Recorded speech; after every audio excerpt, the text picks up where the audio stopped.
الحمدللہ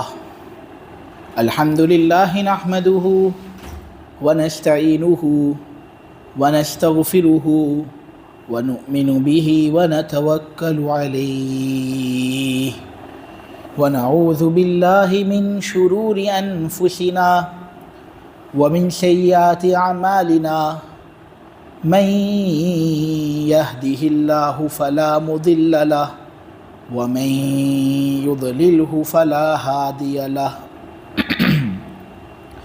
ونشهد أن لا إله إلا الله وحده لا شريك له ونشهد أن سيدنا ومولانا وحبيبنا محمدا عبده ورسوله الحمد لله وكفى والصلاة والسلام على رسوله المصطفى وعلى عباده الذين ارتضى ومن بهداهم اهتدى وبآثار أهل المدينة اكتفى أعوذ بالله من الشيطان الرجيم بسم الله الرحمن الرحيم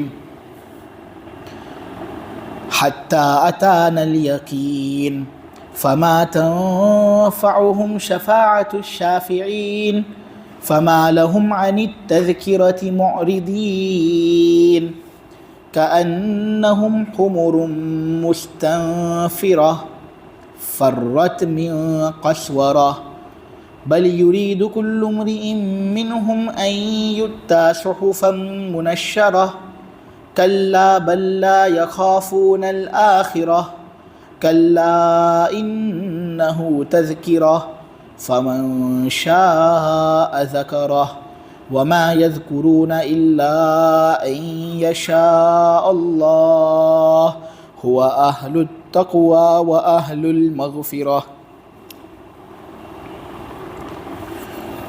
کافر لوگوں کو سفارش کرنے والوں کی سفارش نفع نہیں پہنچائے گی۔ ان لوگوں کو کیا ہو گیا ہے کہ نصیحت سے اعراض کرتے ہیں، نصیحت کی بات سے اپنی پیٹھ اور اپنے منہ کو پھیر لیتے ہیں۔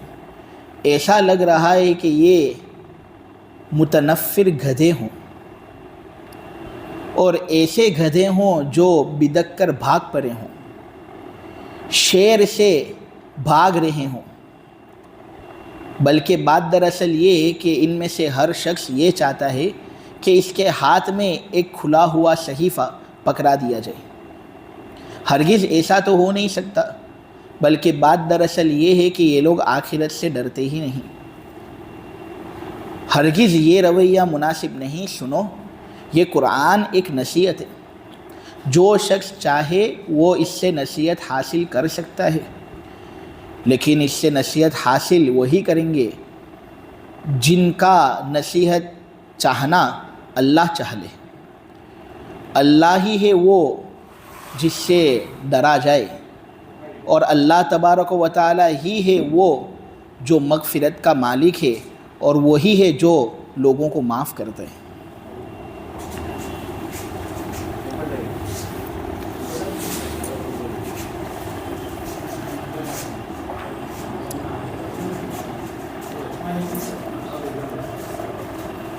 شفاعت کہتے ہیں کسی چیز کے ساتھ کسی چیز کو ملانا۔ تبیین الحقائق کے اندر علامہ ذیلی رحمۃ اللہ علیہ نے یہ بات بیان کی ہے کہ کسی چیز کے ساتھ کسی چیز کے ملانے کو شفاعت کہتے ہیں۔ سفارش کو بھی شفاعت کہتے ہیں اسی لیے کیونکہ اس میں جو سفارشی ہوتا ہے وہ اپنی سفارش کے ذریعے سے مجرم کو اپنے ساتھ ملا لیتا ہے۔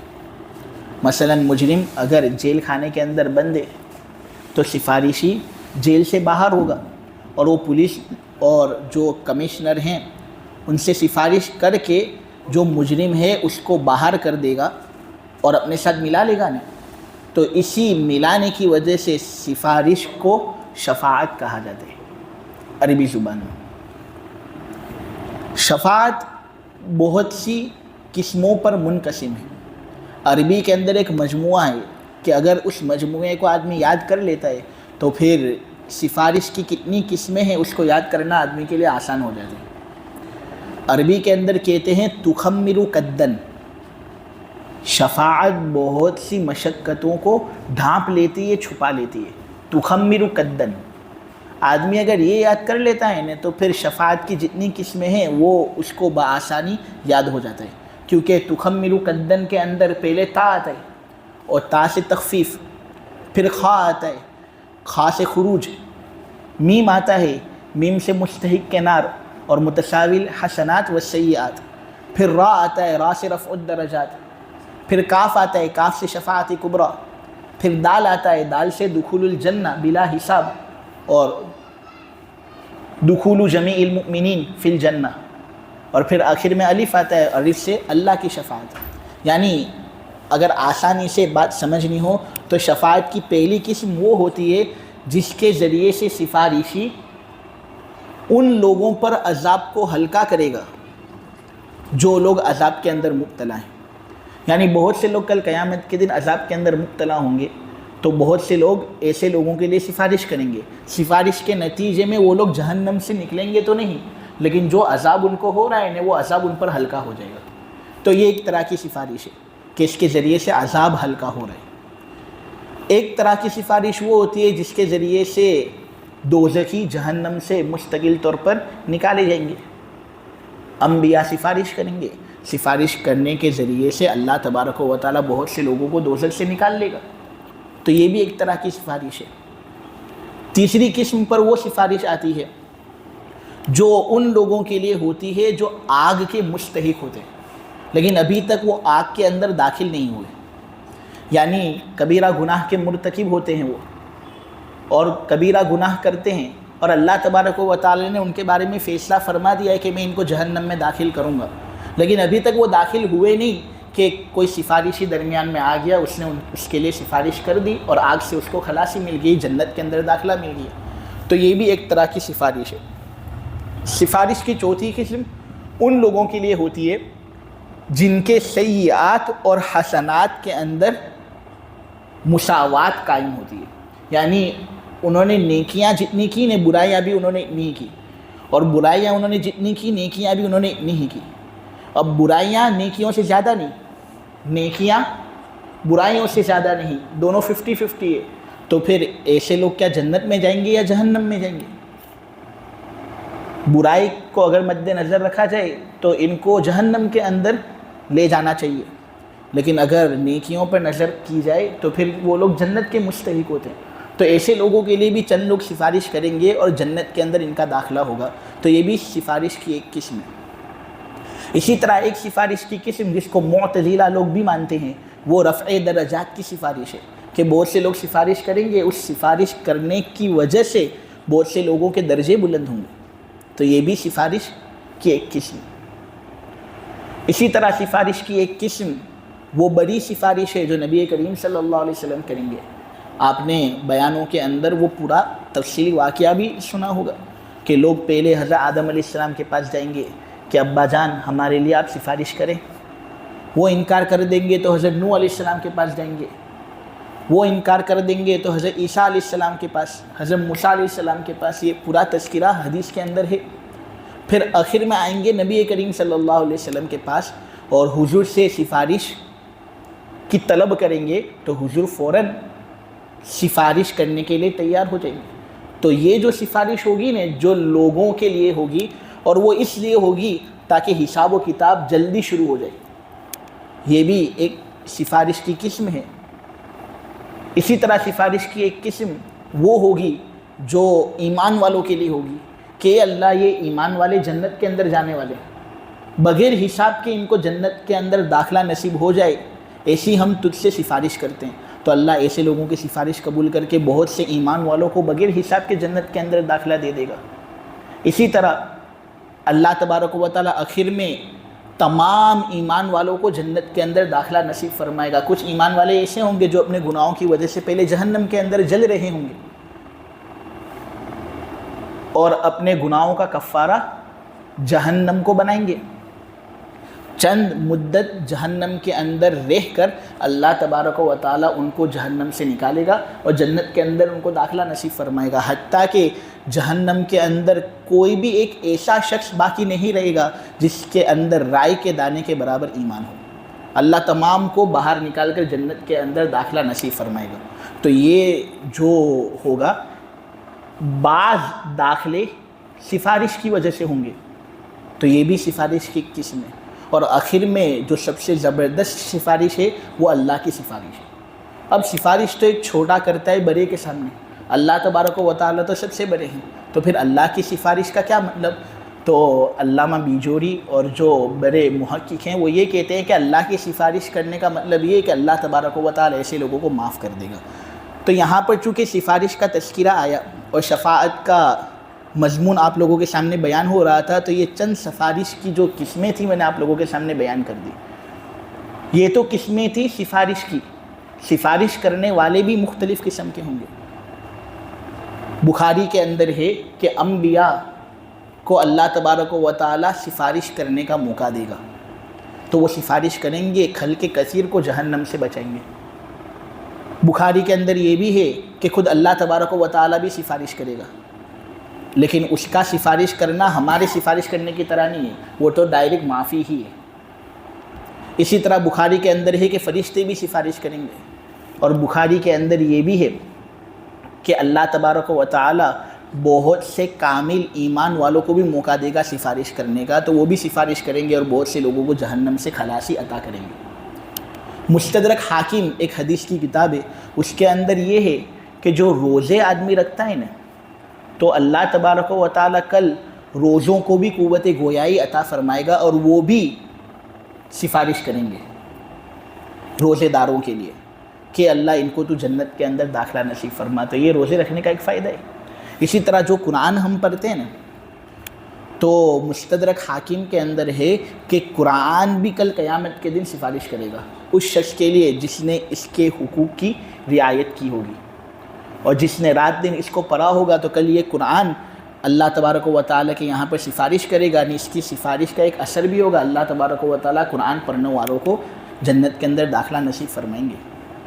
مستدرک حاکم کے اندر یہ بھی ہے کہ جو شہید ہوتا ہے، شہید اللہ کے راستے میں جس نے قتال کیا اور قتال کرنے کے نتیجے میں اس کی روح قبض ہو گئی، تو ایسا آدمی بھی کل قیامت کے دن بہت سے لوگوں کے لیے سفارش کرے گا، اللہ ایسے آدمی کی سفارش کی بھی کو بھی قبول کرے گا۔ ابن ماجہ کے اندر ہے کہ علماء جو ہیں، عالم جو قرآن حدیث سے واقفیت رکھتے ہیں، اللہ تبارک و تعالیٰ ان کو بھی موقع دے گا سفارش کرنے کا، تو یہ لوگ بھی سفارش کریں گے۔ ترمذی کے اندر ہے، لیکن اس کی سند ضعیف ہے، کہ جو حافظ قرآن ہوتا ہے وہ بھی سفارش کرے گا، اپنے خاندان کے جو 10 لوگ ہیں ان کے لیے سفارش کرے گا، اور وہ 10 لوگ ایسے ڈینجر قسم کے لوگ ہوں گے کہ جنت ان پر حرام ہو چکی ہوگی اور ان پر جہنم واجب ہو چکی ہوگی، لیکن وہ حافظ قرآن ان 10 لوگوں کے لیے سفارش کرے گا، تو اللہ تبارک و تعالیٰ ان 10 لوگوں کو جنت کے اندر داخلہ نصیب فرمائیں گے۔ ترمذی کی روایت سے اس کا ثبوت ہے، لیکن اس کی سند کے اندر ضعف ہے۔ تو یہ چند لوگ تھے جو سفارش کریں گے اور اللہ تبارک و تعالیٰ ان کی سفارش قبول کرے گا۔ تو یہاں پر اس آیت کے اندر جو یہ بات کہی جا رہی ہے نا کہ ان کو سفارش کرنے والوں کی سفارش فائدہ نہیں پہنچائے گی، تو یہاں پر جن لوگوں کی بات چل رہی ہے اس سے مراد کافر لوگ ہیں، کہ ان کو کوئی بھی جہنم سے نکال نہیں سکے گا، اور جو بھی آدمی ہو، نبی بھی کیوں نہ ہو، وہ کافر لوگوں کے لیے سفارش کرے گا بھی نہیں، اور نہ اس کی سفارش قبول ہوگی۔ ہاں، جو ایمان والے ہیں، گنہگار ہیں، جہنم کے اندر ان کا داخلہ متعین ہو چکا ہے، اگر کوئی سفارش کرنے والا ان کے لیے سفارش کرے گا تو اللہ تبارک و تعالیٰ ان کی سفارش کو قبول کر سکتا ہے، جیسا کہ احادیث میں اس کا ثبوت ہے۔ آگے اللہ تبارک و تعالیٰ کہہ رہے ہیں کہ ان لوگوں کو کیا ہو گیا ہے کہ نصیحت کی بات سے منہ پھیرتے ہیں۔ نصیحت کو تو قبول کرنا چاہیے نا، نصیحت کے اندر کیا خرابی؟ کوئی آدمی نصیحت کرتا ہے، گولڈن ورڈز لوگوں کے سامنے بیان کرتا ہے، پیش کرتا ہے، اس کو قبول کرنے میں تو فائدہ ہی فائدہ ہے، لیکن کچھ عجیب قسم کے لوگ ایسے ہیں جو نصیحت کی بات ہی سے منہ موڑتے ہیں، نصیحت کی بات ہی ان کو قبول نہیں ہوتی۔ ایسا ان کا مزاج کیوں ہو رہا ہے، یہ بڑی تعجب کی بات ہے۔ میرا عزیزو، اگر حقیقت میں دیکھا جائے نا، تو ہم نے اپنے اسلاف کے نقش قدم پر چلنا چھوڑ دیا۔ ہمارا اعمال نامہ عمل صالح کی دولت سے مالا مال نہیں، ہم اللہ کے نہیں بنے، اس لیے اللہ بھی ہمارا مددگار نہیں۔ ہم نے گھیروں کی وضاقتہ اپنا لی، گھیروں کا تمدن اختیار کر لیا، گھیروں کے طور طریق پسند کر لیے، اسی لیے آج دیکھو ہمارا یہ حال ہے جو ہم اور آپ دیکھ رہے ہیں۔ شاعر کہتا ہے نا، شور ہے ہو گئے دنیا سے مسلمان نابود، ہم کہتے ہیں کہ تھے بھی کہیں مسلم موجود، وضع میں تم ہو نصارہ تو تمدن میں ہنود، یہ ہے مسلمان جنہیں دیکھ کے شرمائے یہود، یوں تو تم مرزا بھی ہو، سید بھی ہو، افغان بھی ہو، سبھی کچھ ہو، بتاؤ مسلمان بھی ہو۔ بڑے گہرے الفاظ ہیں اس شاعر کے جو اس نے اپنی شاعری کے ذریعے سے سمجھائے ہیں کہ یوں تو تم سید بھی ہو، مرزا بھی ہو، افغان بھی ہو، تم سبھی کچھ ہو، بتاؤ مسلمان بھی ہو۔ ہمارے اسلاف کے احوال اگر ہم پڑھیں نا تو واقعتاً ہمیں معلوم چلے گا کہ وہ کہاں تھے، ہم کہاں ہیں۔ امام ابو حنیفہ رحمۃ اللہ علیہ کے بارے میں آپ لوگوں کے سامنے ایک بات بیان کروں۔ ایک مرتبہ وہ رات کے وقت کسی جگہ جا رہے تھے امام ابو یوسف کے ساتھ۔ امام ابو یوسف جو ہے نا وہ ان کے شاگرد ہیں، اسٹوڈنٹ ہیں۔ تو یہ استاد شاگرد رات کے وقت جا رہے تھے کہ دو لوگ راستے کے اندر ملے، آپس میں ایک دوسرے سے بات کر رہے تھے۔ جب امام ابو حنیفہ پر نظر پڑی نا رات کے وقت، تو ایک ساتھی دوسرے ساتھی سے کہتا ہے کہ تجھے معلوم ہے یہ کون ہے؟ یہ ابو حنیفہ ہے، بہت بڑا آدمی ہے، لوگ اس کے بارے میں یہ کہتے ہیں کہ پوری رات عبادتوں کے اندر یہ گزارتا ہے۔ اب امام حنیفہ یہ سب سن رہے ہیں اور ان کو یہ بات معلوم ہے کہ میرا تو یہ حال نہیں، میں تو پوری رات عبادت کے اندر گزارتا نہیں ہوں، لیکن یہ لوگ میرے بارے میں دیکھو کیسا گمان کر رہے ہیں۔ تو یہ کہنے والے کہتے ہیں کہ یہ بات اتنی بھاری پڑ گئی امام ابو حنیفہ پر کہ یہ ابو یوسف سے کہنے لگے کہ دیکھ ابو یوسف، کتنی بری بات ہے کہ کتنے اچھے گمان میرے متعلق یہ لوگ قائم کیے ہوئے ہیں اور میں اس پر عمل پیرا نہیں۔ کتنی تعجب کی بات ہے کہ یہ لوگ میرے بارے میں یہ کہہ رہے ہیں کہ میں تو یہ کرتا ہوں، اتنا بڑا اللہ والا ہوں، لیکن میرے اندر تو کوئی ایسی چیز ہے نہیں۔ سن لے ابو یوسف، آج سے میں عزم کرتا ہوں، ارادہ کرتا ہوں کہ جو آدمی بھی میرے بارے میں جو کہے گا میں ایسا بننے کی پوری کوشش کروں گا۔ کہنے والے کہتے ہیں، خود امام ابو یوسف کہتے ہیں کہ موت تک 40 سال کا عرصہ ایسا گزرا امام ابو حنیفہ پر کہ انہوں نے عشاء کے وضو سے فجر کی نماز ادا کی۔ 40 سال فقط کیوں؟ کیونکہ انہوں نے سنا تھا کہ کچھ لوگ ان کے بارے میں بڑی باتیں کر رہے، تو وہ جذبہ لاتے تھے اپنے اندر کہ میرے بارے میں لوگ ایسی باتیں کرتے ہیں، حالانکہ میں تو ایسا ہوں نہیں۔ اب میں پوری کوشش کروں گا اور فوری طور پر کوشش کروں گا ایسا بننے کی کہ لوگ جو بھی بات میری طرف منسوب کریں میں واقعتاً اس پر 100% صادق ہوں۔ تو کہنے والے کہتے ہیں کہ 40 سال ان کی زندگی کے اندر ایسے گزرے اختتام تک کہ انہوں نے عشاء کے وضو سے فجر کی نماز ادا کی۔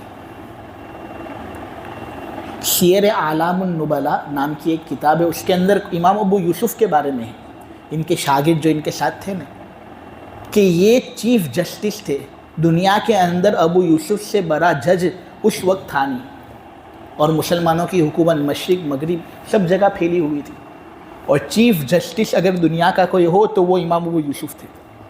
اللہ نے ان کو بہت اونچا مقام دیا تھا۔ اب آدمی اگر پوری دنیا کا چیف جسٹس ہو، قاضی القضات ہو، تو کتنا زیادہ بیزی ہوگا وہ، صبح کو یہاں جانا، شام کو یہ کرنا، اتنے سب کام کرنا۔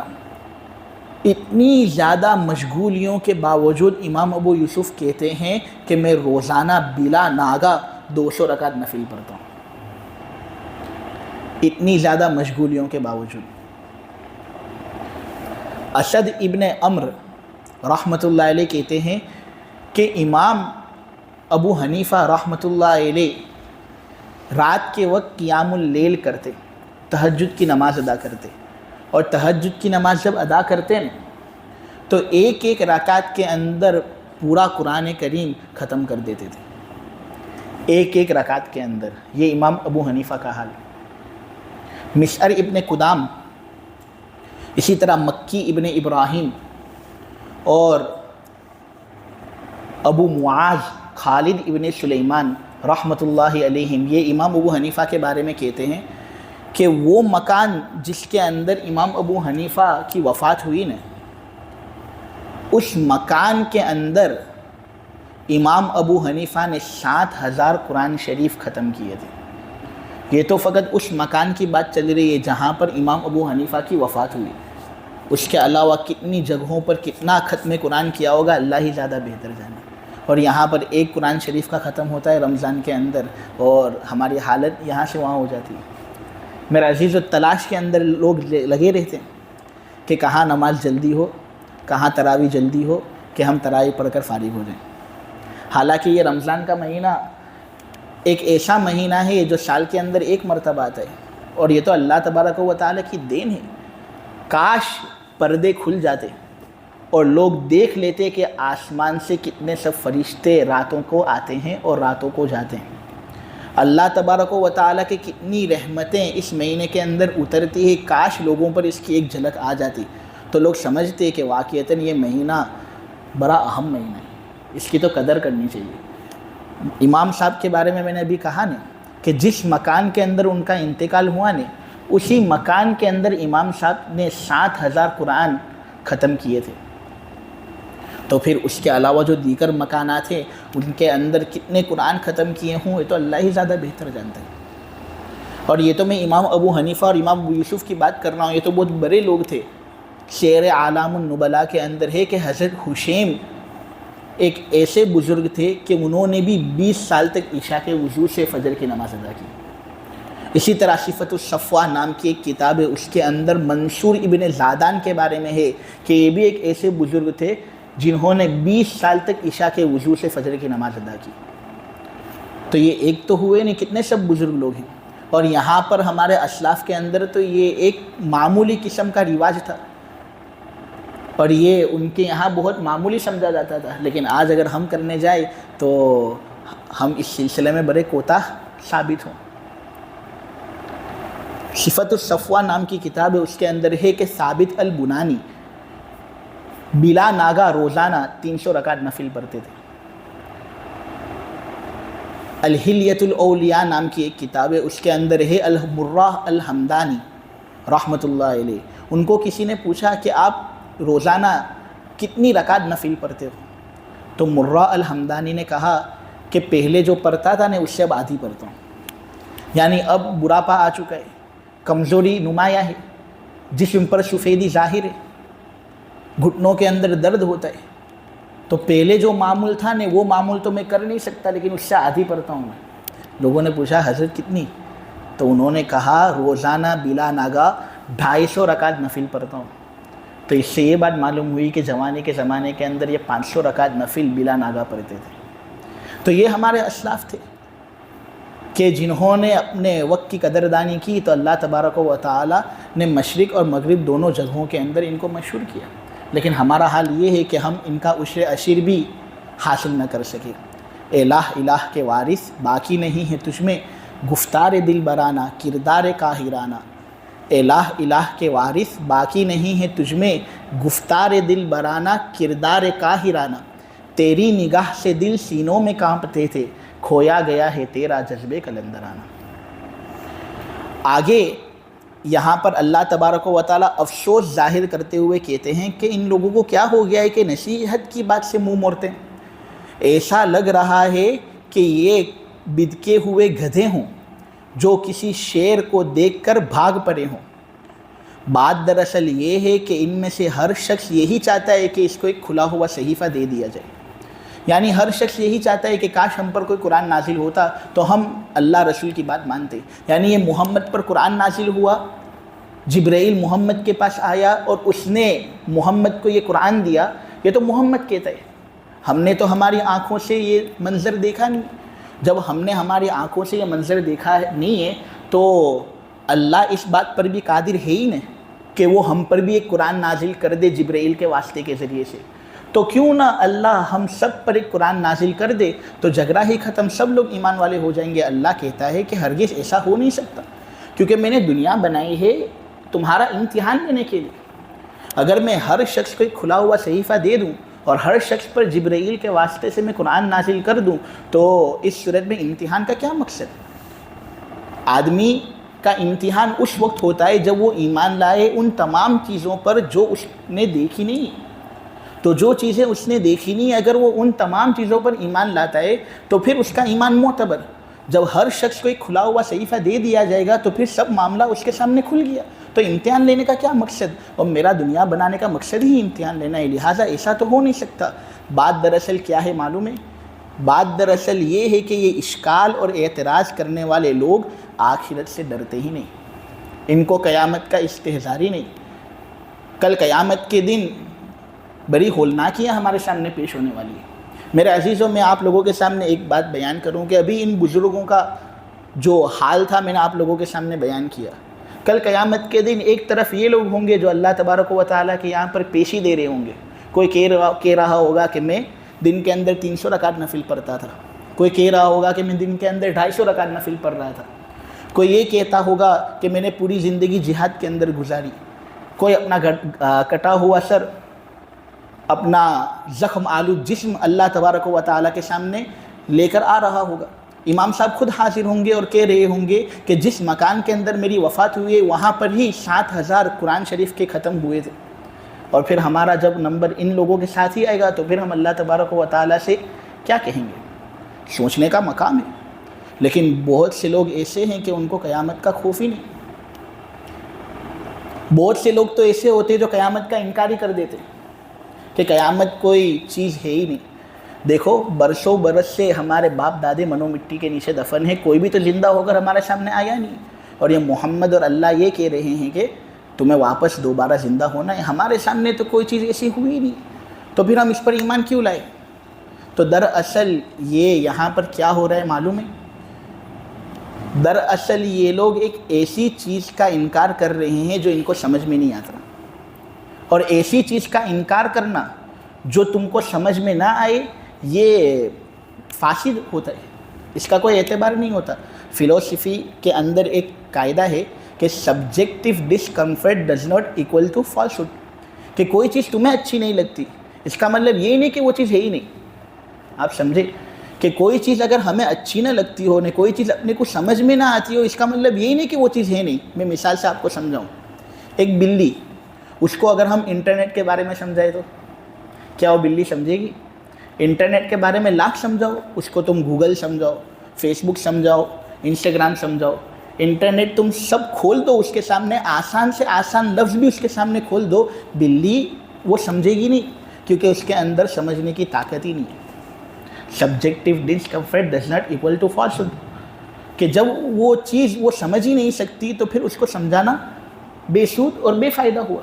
ایک بچہ 2 کلو کا وزن مشکل سے اٹھاتا ہے، اور اس کا باپ 20 کلو، کبھی کبھی 100 کلو، اور کبھی کبھی اگر بہت زیادہ مضبوط ہوگا تو 200 کلو بھی اٹھا لے گا وہ۔ اب بچہ جو ہے وہ 20 کلو تو بہت مشکل کی بات، 2 کلو بھی مصیبت سے اٹھاتا ہے، لیکن اس کا مطلب یہ کہ بڑا ہو کر وہ زیادہ وزن نہیں اٹھا سکے گا؟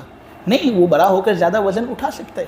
تو اسی طرح قیامت کے جو مناظر ہیں اگرچہ اپنے کو سمجھ میں نہیں آتے، لیکن اس کا مطلب یہ نہیں کہ وہ ہوں گے نہیں۔ جب آخرت قائم ہوگی تو اللہ تبارک و تعالیٰ وہ سمجھ اور وہ جسم ہمیں عطا کر دے گا جس کے ذریعے سے ہم قیامت کے مناظر کو سمجھ سکیں۔ تو اللہ تبارک و تعالیٰ یہاں پر یہی کہہ رہا ہے کہ بلکہ دراصل بات یہ ہے کہ یہ لوگ آخرت سے ڈرتے نہیں، آخرت کا خوف ہی نہیں۔ جب آخرت کا خوف ہی نہیں تو پھر نصیحت کرنا ان کو بے سود اور بے فائدہ ہے۔ تو مجھے غرق ہونے سے کیا بچائے گا اے ناخدا؟ جن کو ڈوبنا ہوتا ہے وہ ڈوب جاتے ہیں سفینوں میں، یعنی جن کو ڈوبنا ہوتا ہے وہ تو کشتی کے اندر ہی ڈوب جاتے ہیں، تو پھر ناخدا اور ملاح کی تو کوئی ضرورت ہی باقی نہیں رہی۔ تو شاعر کہتا ہے کہ اے ناخدا تو مجھے غرق ہونے سے کیا بچائے گا؟ جن کو ڈوبنا ہوتا ہے وہ ڈوب جاتے ہیں سفینوں میں۔ دیکھو، یہ قرآن نصیحت ہے، جو شخص چاہے وہ اس سے نصیحت حاصل کر سکتا ہے، لیکن دیکھو نصیحت بھی وہی لوگ حاصل کریں گے جن کے بارے میں اللہ تبارک و تعالیٰ نے یہ فیصلہ کر لیا ہو کہ یہ نصیحت حاصل کرے گا۔ یعنی دیکھو، ہم چاہے تو ایری زوری کا زور آدمی لگا سکتا ہے، لیکن پھر بھی اللہ چاہے گا تبھی کام ہو سکتا ہے۔ میری طلب بھی کسی کے کرم کا صدقہ ہے، یہ قدم اٹھتے نہیں اٹھائے جاتے۔ یعنی یہ کہ آدمی جتنا بھی طاقت اپنی طرف سے لگا لے، جب تک اللہ چاہے گا نہیں تب تک وہ راہ راست پر آ نہیں سکتا۔ لیکن دیکھو اللہ تبارک و تعالیٰ کی مشیت کیا ہے وہ تو ہم کو معلوم نہیں، ہمارے جو ارادے ہیں وہ ہم کو معلوم ہے، ہم جو ارادہ کریں گے اللہ تبارک و تعالیٰ کا ارادہ اس کے متعلق اور اس کے ساتھ وابستہ ہو جائے گا، لہٰذا ہمیں تو اپنی طرف سے کوشش کرنی ہے، ہم جتنی زیادہ کوشش کریں گے اللہ تبارک و تعالیٰ راستہ ہمارے لیے آسان کرے گا۔ دیکھو اللہ تبارک و تعالیٰ ہی اس بات کا اہل ہے کہ اس سے ڈرا جائے، اور وہی اس بات کا اہل ہے کہ اس سے معافی مانگی جائے، وہ مغفرت کا مالک ہے، وہ تمام لوگوں کو معاف کر سکتے ہیں۔ یہ بحمد اللہ سورہ مدثر کی تفسیر مکمل ہوئی، آئندہ کل سورہ قیامہ کی تفسیر ہوگی۔ سبحانک اللہم و بحمدک و تبارک اسمک و تعالی جدک و لا الہ غیرک، یا رب صلی وسلم دائما ابدا علی حبیبک خیر الخلق کلہم۔ اللہم صلی علی سیدنا مولانا محمد النبی الامی وعلی آلہ وسلم تسلیما۔ ربنا ظلمنا انفسنا وان لم تغفر لنا وترحمنا لنکونن من الخاسرین۔ رب اجعلنی مقیم الصلاة ومن ذریتی، ربنا وتقبل دعا، ربنا اغفر لی ولوالدی وللمؤمنین یوم یقوم الحساب۔ اے اللہ ہمارے گناہوں کو معاف فرما، مولا ہماری خطاؤں سے درگزر فرما۔ اے اللہ بے شک چھوٹے بڑے گناہ کر کے ہم نے ہماری روح کو ملوث کر دیا ہے، بے شک مولا کریم ہم بڑے پاپی مجرم بندے ہیں۔ اے اللہ اگر تو ہماری مغفرت نہیں کرے گا تو مولا کریم بے شک ہم بڑے رسوا اور ذلیل ہو جائیں گے۔ اے اللہ قیامت کے دن کی رسوائی سے ہماری حفاظت فرما، جہنم کی آگ سے مولا کریم ہماری حفاظت فرما، زقوم کے درخت سے ہماری پوری حفاظت فرما، خون کی ندیوں اور مولا کریم خون کے پانی سے تو ہماری پوری حفاظت فرما۔ اے اللہ بے شک یہ ٹھکانہ تو بڑے مجرم لوگوں کے لیے ہے، بڑے بدمعاش لوگوں کے لیے تو نے یہ ٹھکانہ بنایا ہے۔ اے اللہ ان وقتوں کے اندر تو ہمیں داخل مت کرنا، مولا کریم فضل کا معاملہ ہم پر کرنا، اور جتنے بھی گناہ ہم سے ہوئے ہیں ان کو ہم سے مٹا دے مولا، ایسی مغفرت سے تو ہمیں نواز جس کے بعد دنیا میں نیز آخرت میں ہمیں نہ کوئی عذاب کا سامنا کرنا پڑے، نہ کوئی مواخذے کا سامنا کرنا پڑے۔ اے اللہ مستقبل میں ان گناہوں سے ہماری پوری حفاظت فرمانا۔ اے اللہ جس کو تو ہدایت دیتا ہے وہ ضرور ہدایت کو پہنچتا ہے مولا کریم، لیکن جس کو تو گمراہ کرتا ہے وہ ضرور گمراہ بھی ہوتا ہے۔ اے اللہ تو ہمیں ہدایت نصیب فرما، بے شک مولا کریم ہمیں امید ہے کہ تو ہمارے ساتھ حسن سلوک کرے گا اور تو ہمارے ساتھ اچھا معاملہ قائم کرے گا۔ اے اللہ جو اہل فلسطین اور اہل غزہ ہیں، اے اللہ ان پر جو مظالم ہو رہے ہیں ان کو مولا کریم تو دور فرما۔ مولا کریم جو ظالم لوگ ان پر ظلم کر رہے ہیں مولا کریم ان ظالم لوگوں کو مسلوب کر دے، ان کو شکست دے دے، ان کو مغلوب کر دے، ان کو صفحہ ہستی سے مٹا دے اور نیست و نابود کر دے۔ اے اللہ سودان کے لوگ کھانے پینے کے سلسلے میں بڑے پریشان ہیں۔ اے اللہ ان کے سامنے دسترخوان نہیں ہوتا، کھانے پینے کی چیزیں نہیں ہوتی، اور مولا کریم ایک طرف ہمارا دسترخوان سجا ہوا رہتا ہے۔ اے اللہ یہ حبشی لوگ ہمارے ذہن کے اندر گھومتے رہتے ہیں کہ کیسی ان کی زندگی گزر رہی ہوگی، کیسی شام اور کیسی صبح یہ کر رہے ہوں گے، اور ہم یہاں پر پیٹ بھر کر کھانا کھاتے ہیں، پانی پیتے ہیں۔ اے اللہ وہ بھی تو مخلوق ہیں، وہ بھی تو انسان ہے، تو ان کے ساتھ اچھا معاملہ کر، اور مولا کریم خوب اسباب خورد و نوش سے ان کو نواز، خوب کھانے پینے کی چیزیں ان کے سامنے پھیلا دے، اور اے اللہ جو مدد کرنے والے لوگ ہیں ان کو خوب جزائے خیر دے، اور ہمیں بھی ہمارا حصہ لگانے کی توفیق عطا فرما۔ اے اللہ جنت کے اندر داخلہ نصیب فرما۔ اے اللہ جہنم سے ہماری پوری حفاظت فرما، ہر جگہ عزت سے ہمیں مالا مال کر، ذلتی سے ہماری پوری حفاظت فرما۔ مولا کریم سکھ سے ہمیں نواز، دکھ سے پوری حفاظت فرما۔ اے اللہ طاقت قوت سے نواز، بیماری کمزوری زور سے ہماری پوری حفاظت فرما۔ اے اللہ خیر سے نواز، شر سے پوری حفاظت فرما، کامیابی سے نواز، ناکامیابی سے پوری حفاظت فرما۔ اے اللہ بہت سے لوگ ایسے ہیں جو ناحق طریقے سے جیل کے اندر محبوس ہیں، مولا کریم ہمارے کتنے سب علماء اور مفتیان کرام جیل کے اندر ناحق طریقے سے محبوس ہیں، عمر قید کی سزا ان کو سنا دی گئی ہے، حالانکہ ان کا کوئی جرم ایسا نہیں جو عمر قید کی سزا کو مستلزم کرے۔ اے اللہ جلد سے جلد ان کو جیل سے رہائی نصیب فرما۔ مولا کریم ان کے بھی گھر والے ہوں گے، ان کو بھی خوشی ہوگی مولا کریم ان کو جلد سے جلد جیل سے رہا کر کے مولا کریم ان کے گھر والوں کی آنکھیں ٹھنڈی فرما۔ مولا کریم یہ جو تفسیر ہوئی ہے اس کو خوب قبول فرما، اس میں غلطیاں ہوتی ہوں گی مولا کریم، ہم انسان بشر ہیں، اے اللہ جو بھی غلطی ہو اے اللہ اس کی اصلاح فرما، اور مولا کریم اس کو قبول فرما، اس کو رد مت کرنا۔ اے اللہ اگر تو اس کو رد کر دے گا تو واقعتاً مولا کریم ہمارا یہ کرنا بالکل بیکار اور بے سود ہے۔ اے اللہ تراویح کو بھی قبول فرما، تفسیر کرنے کو بھی قبول فرما، اور جو ان حضرات نے یہ تفسیر سنی ہے اس کو بھی قبول فرما، اور ان کی ہر جائز تمنائیں اور مرادوں کو پورا فرما۔ وصلی اللہ تعالی علی خیر خلقہ محمد وعلی آلہ وصحبہ اجمعین برحمتک یا ارحم الراحمین۔